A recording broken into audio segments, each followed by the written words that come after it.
kepada anda semua. Mungkin anda tanya apa yang akan berlaku di Nasabak Kopio hari ini. Antara intipatinya, stetoskop bahaya pendakap gigi ataupun braces yang palsu. Sebenarnya dulu I pakai braces tau. Sama. Ya, Hafai. Tengok gigi Saya mungkin akan bersama-sama dengan anda tak lama lagi. Ya, tengok. Janganlah. Tapi sakit kan sebenarnya pakai braces ni. Dia nak dalam tempoh nak memakai tu sebenarnya yang sangat sakit. Dia pasti kena Kali cabut pertama gigi. tu kan, sebab Betul. dia ketat kan. Dia rasa macam ada benda yang melekat dekat gigi tu. Tapi apa pun ada orang menyalahgunakan pendakap gigi ni. Ya, macam tak sangka sebab masa I pakai tahun 1995. Lama tu. 2 tahun I pakai. Berapa lahir 2 tahun masa tu? Cantik tak?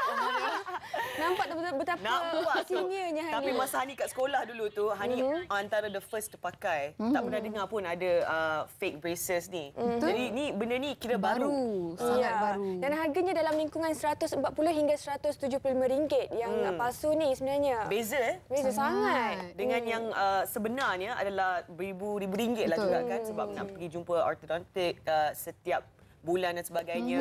Jadi kita akan berborak dengan Dr. Rashidah nak bercerita tentang bahaya pendakap gigi palsu ni sebab telah pun berlakunya kematian baru-baru ni. Betul. 2 kematian sebenarnya. Dua kematian mati kerana tertelan pendakap gigi palsu. Sebab terlampau excited nak pakai, nak cantik, obses cantik. Nak cantik dan dia tertelan. Ya. Dia tertelan Dia apa, dia makan Tapi nasi sebenarnya tertelan. fake braces tu kita tahu dia terdiri daripada bahan-bahan plumbum yang sangat-sangat memudaratkan dirilah. Jadi kalau lepas ni kita akan tanya doktor kenapa sebenarnya fake braces ni boleh membawa kepada maut. Okey, itu akan menyusul sekejap saja lagi. Kita sebenarnya nak berborak tentang segmen ni, stetoskop pendakap gigi palsu. Sebenarnya perkara ni baru sahaja berlaku yang benda palsu ni lah. Dia seolah-olah menjadi satu fenomena kepada anak-anak muda ni. Nak sangat cantik sampai sanggup pakai fake braces ni. Ya, bersama kami Dr. Rashidah Datuk Burhanuddin. Selamat pagi, Doktor. Pagi. Saya terlihat di YouTube tutorial macam mana nak buat fake braces ni. Tapi dia buat dia nak buat macam karakter untuk Halloween. So dia buatlah dengan paper clip tu. Lepas tu dia letak beads, dia letak macam tu. So dia macam hiasan je lah. Tapi ada lagi yang ramai yang pandai di luar sana. Cuba invent benda ni sendiri tapi yang mendatangkan yalah kemudaratan.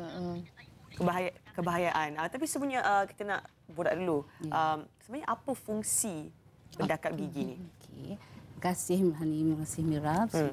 Assalamualaikum dan selamat pagi.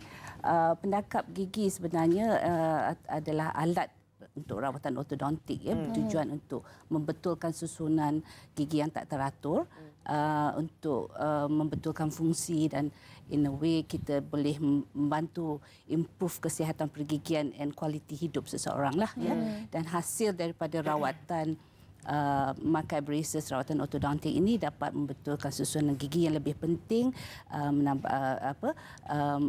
improve kecantikan dan selain pada itu dia juga boleh membetulkan fungsi supaya seseorang itu dapat bertutur, bercakap, menggigit makanan dengan lebih sempurna dan juga apa kata orang tu pendakap gigi ni improve quality of life lah yang saya mention tadi. Tapi macam braces ni sendiri kita tahu dia harus dipakaikan oleh seorang pengamal yang bertauliah lah kan. Kenapa mesti seorang yang bertauliah untuk pasang braces ni? Ya, rawatan ortodontik ini sebenarnya kompleks melibatkan beberapa peringkat dalam assessment, examination semua sehinggalah pemasangan dan rawatan susulan sehingga tamat rawatan dan memakai itu. Jadi perlu a lot pengetahuan yang luas You need the skill, kemahiran membuatnya. Oleh itu selalunya saya menasihatkan sesiapa yang ingin memakai braces berjumpa dengan pengamal pergigian, khususnya pakar pergigian ortodontik yang bertauliah lah, yang dah menjalani latihan dan bertauliah untuk membuat rawatan ini. Sebab dia memerlukan rawatan yang lama, mengambil masa lebih kurang 2 ke 3 tahun dan perlu rawatan berkala. You need to come interval macam 6 minggu sekali berjumpa pakar sehinggalah selesai rawatan tu, dan it involves, melibatkan pergerakan gigi. Bila komponen gigi yang dah dipasang tadi ada daya tarikan dan tolakan yang penting tak dikawal lah. Tanpa kawalan tu boleh banyak mudarat berlaku lah. Ya. Mungkin ada individu yang pakar ortodontik sendiri cakap, okay, gigi anda memang tak sesuai pakai braces. Kenapa?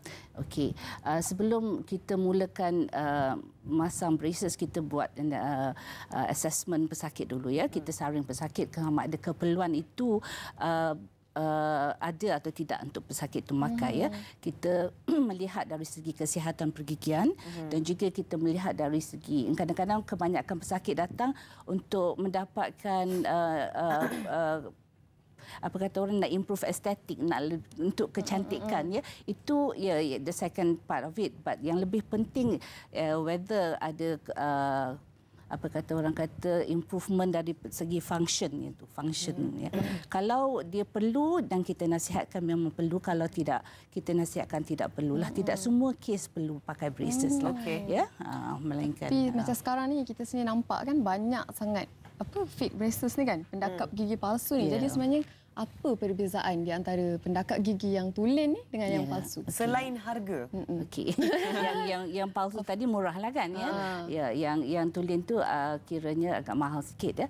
Pendakap gigi palsu ni selalunya mereka dapatkan alat itu secara online, beri secara murah secara online di salon-salon ataupun di pasar-pasar gelap ya. And dia dipasang sendiri, ada yang masangnya dengan sendiri, yang kata tutorial dari Facebook tadi, pakai paper clip tu kan ya. Ada juga pengamal yang tak bertauliah ni yang claim boleh pasangkan braces mereka dengan cara murah di hotel-hotel ataupun dari rumah ke rumah, yang buat secara illegal ya. Dan juga pemasangan ni kalau tidak di cara yang tidak profesional, mungkin bawa akibat seperti perkakasan tadi tidak dinyakuman ya, ada cross infection, nanti jangkitan, ataupun bahan-bahan yang murah tadi mungkin mengandungi plumbum ataupun boleh membuatkan kesihatan yang lebih teruk lah ya. Dan masalah biasa bengkak gusi, dan juga kalau tidak ada kawalan yang sempurna pergerakan gigi tadi, gigi boleh gigi tu boleh goyang, bengkak, dan juga akhirnya terpaksa dicabut atau kehilangan gigi. Itu yang penting lah. There's no control of the force tadi, tak ada kawalan force pergerakan gigi tadi. Dan dia orang pun tak panggil rawatan berkala tadi, tak ada. Okey, mungkin doktor boleh terangkan, kita siapa yang pernah pun ke klinik pakar ortodontik, mungkin telah pun diterangkan macam mana nak pakai pendakap gigi secara yang betul. Tapi mereka yang tidak mempunyai pengetahuan tentang pendakap gigi ni dan terus berjumpa dengan mereka yang tidak bertauliah, menerima rawatan pendakap gigi palsu ni, apa langkah-langkah yang mereka buat ke dalam mulut? Ke lebih kurang sama ataupun apa yang mereka gunakan itu mungkin besi itu lain?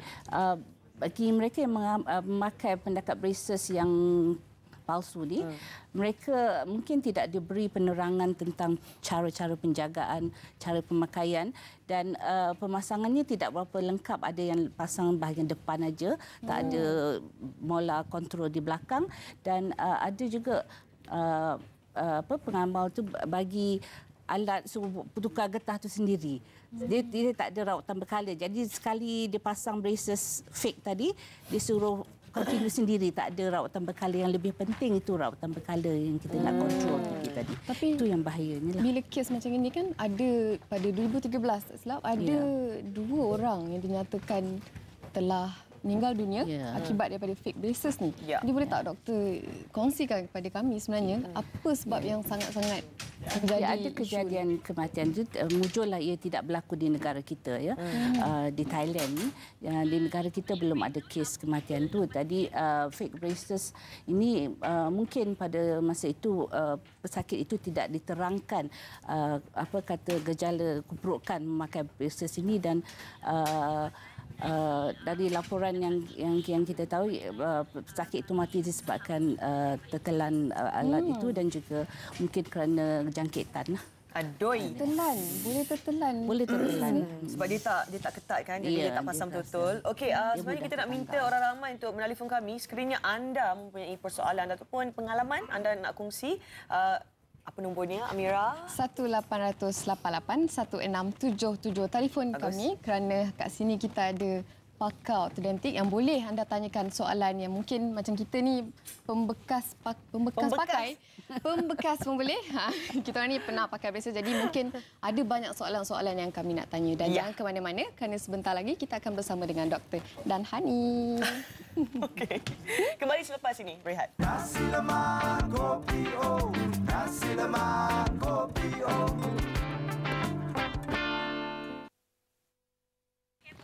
Okey, kembali di Nasi Lemak Kopi O dan sebentar saja tadi kami telah pun buka talian untuk anda menghubungi kami sekiranya anda mempunyai persoalan tentang topik kita untuk hari ini, stetoskop, bahayanya pendakap gigi palsu ataupun fake braces. 1888-1677.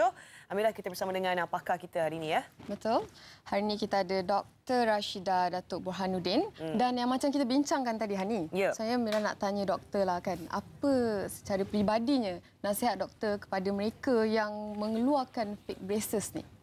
Kepada yang mengeluarkan fake braces ni dinasihatkan untuk berhentilah perbuatan itu kerana boleh didakwa lah di atas kata orang pengamal yang tak bertauliah itu, dan juga kalau dibuat di premis yang di hotel-hotel tu, di premis yang tak didaftar kan, mereka didakwa.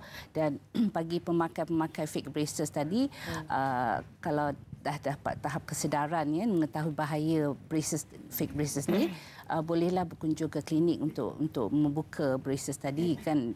Janganlah tunggu sampai kesan sampingan berlanjutan ya, akibat fake braces ini. Dan juga kepada remaja-remaja yang banyak memakai fake braces bagi tujuan fashion atau trend sekarang, supaya tidak terpengaruh dengan iklan-iklan di Facebook itu, dan kita nasihatkan mereka janganlah membeli aksesori kosmetik fashion ini, dan jangan pergi berjumpa dengan pengamal yang tidak bertauliah. Untuk kalau betul-betul nak memakai braces, pergi berjumpa dengan pengamal pakar ortodontik ataupun Saya rasa pelik sebab braces ni saya lihat sebagai sesuatu yang untuk memperbetulkan gigi, vanity juga ya, sebab nak mencantikkan gigi, bukannya tujuan fashion. Jadi bila doktor cakap fashion, saya cakap pelik.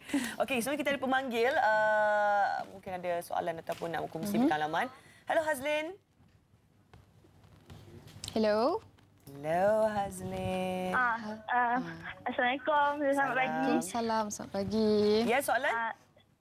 Soalan saya macam ni. Adik saya dia dah pakai tau dekat IG online shop. Lepas tu macam bila dah tengok TV ni kan, macam illegal juga ah. Lepas tu macam mana nak buat untuk adik saya? Nak cabut ke nak teruskan? Macam tu. Okey doktor, itu soalan ya. Terima kasih Nur. Terima kasih. Soalan tadi saya rasa kalau nak teruskan mungkin pengamal itu tidak mahu membantu sebab dia one off saja, dia letak, lepas tu pandai-pandai kamulah ni. So saya menasihatkan untuk pergi berjumpa dengan klinik berhampiran untuk mendapatkan nasihat, dan mungkin kita akan perlu bukalah. Sekarang sebenarnya kalau kita tengok kat Instagram kan doktor, banyak sangat visit my IG tu kan. Dan salah satunya adalah visit my IG for fake braces. Yes. Jadi benda ni sebenarnya adakah Kementerian Kesihatan Malaysia dapat tahu perkara ni daripada Instagram, social media ni? Kami dapat mengetahuinya melalui internet dan social media ni lah banyakkannya. Dan juga aduan lah. Ya. Okey, kita ada seorang lagi pemanggil, Puan Hamidah. Assalamualaikum. Waalaikumsalam warahmatullahi wabarakatuh. Hai. Puan, silakan dengan soalan Puan. Saya nak tanya doktor. Saya dah berumur 50 lebih. Boleh ke saya gunakan, pasal gigi saya jongang, boleh tak pakai tu apa yang doktor cakap tu? Apa tu, saya takut, bila takut kesihatan kan. Tapi gigi saya banyak dah ada gugur lah, yang kiri kanan tu dah gugur. Tu dah saya ada dalam gigi saya tak banyak. Boleh tak doktor saya pakai tu? Bukan tujuan nak cantik untuk kesihatan lah. Terima kasih doktor ya. Terima kasih. Itu je. Assalamualaikum doktor. Assalamualaikum adik-adik yang jangan itu. Terima kasih. Assalamualaikum. Salam. Terima kasih Puan Hamidah. Berkenaan dengan soalan tu tadi, Puan Hamidah dah agak berusia juga kan, dan ada masalah yang dia kata gigi dia dah banyak yang luruh dan dia kata longgar, mention. Jadi sebelum kita seseorang mendapatkan rawatan braces tadi, perlu buat pemeriksaan dulu tentang struktur yang sedia ada, sama ada gigi tu sihat ataupun struktur penyokong tulang periodontium tu semua sihat, baru boleh memakai braces tadilah ya. Okey. Jadi banyak perkara lagi perlu tu selain daripada untuk nak betulkan faktor-faktor lain perlu dilihat ya. Yes. Okey, okey, sebenarnya nak tanya juga ya. Kita tahu sebab menggunakan pendakap gigi palsu ni telah pun berlaku 2 kematian. Tapi mungkin doktor boleh kongsikan apa testimoni pengguna yang macam tadi adik dia tadi kan, dia guna fake braces. Sekali je dia pakai, mungkin ada tak testimoni yang telah pun dikongsi? Okey, di antara maklumat yang kami dapat dari pengamal pergigian bertauliah di negara kita ni, ada juga pesakit yang memakai fake braces datang ke klinik mendapatkan khidmat nasihat dan itulah pemeriksaan. Dalam satu kes di mana pesakit itu memakai braces fake tadi, tiruan tadi, dia tidak tahu tentang kesannya sehingga selepas sebulan dia rasa pelik dalam mulutnya dan dapati ada pergerakan gigi berlaku tanpa dia dimaklumkan tak ada pergerakan gigi. Jadi dia berasa takut dan sebelum berlanjutan dia telah hadirkan diri ke klinik dan kita beri khidmat nasihatlah ya. Dalam kes yang lagi satu, pesakit tadi dipakaikan braces tidak lengkap dan hanya selepas pemasangan diberi alat untuk menukar getah tu dengan sendiri. Dibawa balik rumah, pengamal tu suruh pasang sendiri getah tukar tu, dan juga kalau berasa bila nak buka braces ni diberi alat juga untuk buka dia bila-bila masa macam itu. Tak ada rawatan susulan gitu saja. That is very bahayalah kan. Jadi dia fungsi dia tak ada apa-apa tak ada. Untuk kecantikan gitu aja. Suka-suka. Suka-suka je, betul. Kalau yang braces ni kan, yang pendakap gigi yang tulen ni, sebenarnya di usia berapa yang selayaknya yang boleh kita pakai? Selalunya bergantung pada masalah lah. Ya. Kebiasaannya di antara bila kegigian peringkat gigi kekal dah tumbuh tu, that is waktu yang terbaik lah. Kita tahu, kita nampak masalah tu secara seluruhnya kan. Tapi ada kala dalam peringkat kegigian campuran, ya, kalau masalah gigitan songsang atau crossbite yang kita nyatakan tu, mungkin di peringkat awal bila gigi tu baru tumbuh dan dia dapati berselisih tak betul, kita buat rawatan secara interseptif. Okey, doktor mungkin sekali lagi lah kita nak berikan ruang untuk doktor memberi nasihat kepada orang ramai. Mungkin ada yang sedang memikirkan nak try lah pakai pendakap gigi palsu ni sebab murah je 150. Mungkin dan mereka yang sekarang pun tengah memakai braces. Doktor, apa nasihat doktor? Terima kasih.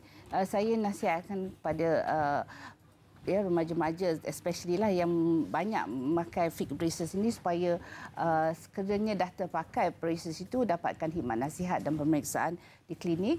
Dan bagi mereka yang baru berangan nak pakai itu, sila baca apa kata orang tu, risikonya tahu ya, sedar akan risiko dan keburukan memakai fake braces ini. Jangan terpengaruh dengan iklan tu yang sebab terlalu banyak di media sosial sekarang. Dan juga siapa yang terasa nak memakai tu, sila pergi berjumpa pakar yang bertauliah untuk dapat mengetahui sama ada perlu atau tidak memakainya. Ya, itulah yang saya dapat nasihatkan. Ya. Terima kasih doktor. Dan Hani, kita sebenarnya harus lebih peka lagi. Jangan semata-mata nak cantik, akhirnya memudaratkan diri sendiri. Wow, itu nasihat yang emas daripada Amirah. Terima kasih Dr. Rashidah Datuk Burhanuddin. Dan sekarang ni kita nak berhibur sikit dengan bakat Malaysia, gendang silat berirama. Silakan.